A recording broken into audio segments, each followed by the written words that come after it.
నాయకులుగా చేశాడు కనుక, పాస్టర్లుగా చేశాడు.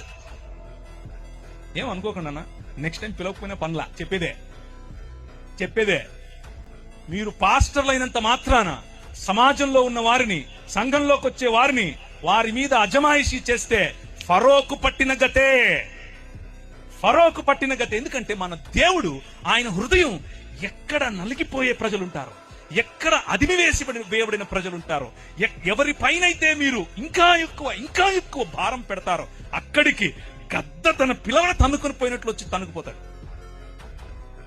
మన మూతి పళ్ళు రాలుతాయి, మన కొమ్ములు ఇరుస్తాయి.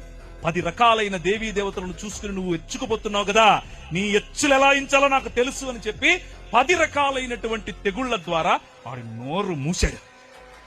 రాజ్య నిర్మాణం రా బయటికి అని అన్నాడు. ఎడారి గుండా తీసుకెళ్లి నీ సముద్రాన్ని దాటించి 40 సంవత్సరాలు వారి కొవ్వు, వారి మదం ఇరిచి అణిచి ఒక రాజ్యం కట్టాడు.